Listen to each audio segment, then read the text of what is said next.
The night was dark and stormy, but the lights of the carnival shone brightly in the distance.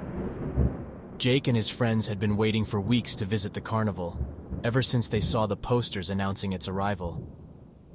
They had heard rumors that it was unlike any other carnival they had ever seen, with exotic animals, thrilling rides, and mysterious performers. They arrived at the entrance, where a tall man in a red coat and a top hat greeted them with a wide smile. "Welcome, welcome to the Cursed Carnival, the most amazing show on Earth. Step right in and enjoy the wonders and horrors that await you." Jake and his friends exchanged excited glances and handed over their tickets. They entered the carnival grounds, which were filled with colorful tents, booths, and attractions. They could hear music, laughter, and screams coming from different directions. "Where should we go first?" Jake asked his friends. "How about the haunted house?" Amy suggested. "I heard it's really scary." "Sure, why not?" Jake agreed. "Let's go." They followed the signs to the haunted house, which was a large black tent with a sign that read, "Enter if you dare." They joined the line of people waiting to get in, feeling a mix of anticipation and nervousness. They reached the front of the line and entered the tent. Inside, it was dark and cold. They could hear eerie sounds and see flashes of light.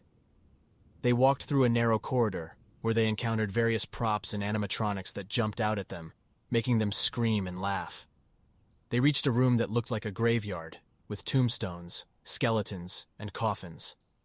They saw a sign that said, "Choose your fate." There were 3 doors in front of them, each with a different symbol. "Which one should we pick?"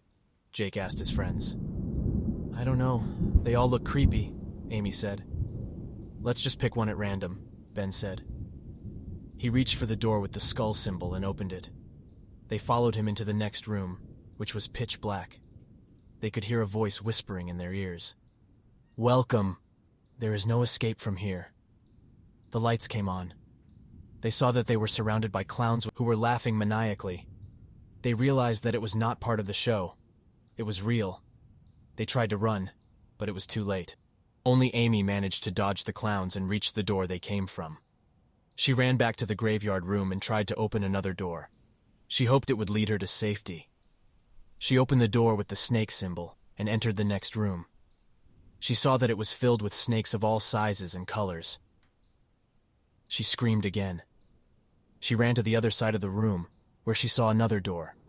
She opened it and found herself in another room. This one had spiders crawling all over the walls, ceiling, and floor. She ran to another door and opened it. She hoped this would be the last one. She was wrong. She entered a room that had nothing but mirrors. She saw her own reflection everywhere she looked. She also saw the reflections of her dead friends, who were staring at her with accusing eyes. She heard their voices in her head. "Why did you leave us?" She felt a surge of guilt and fear. She broke down and cried. She didn't notice that one of the mirrors was actually a window. She didn't see the clown behind it. He smiled wickedly.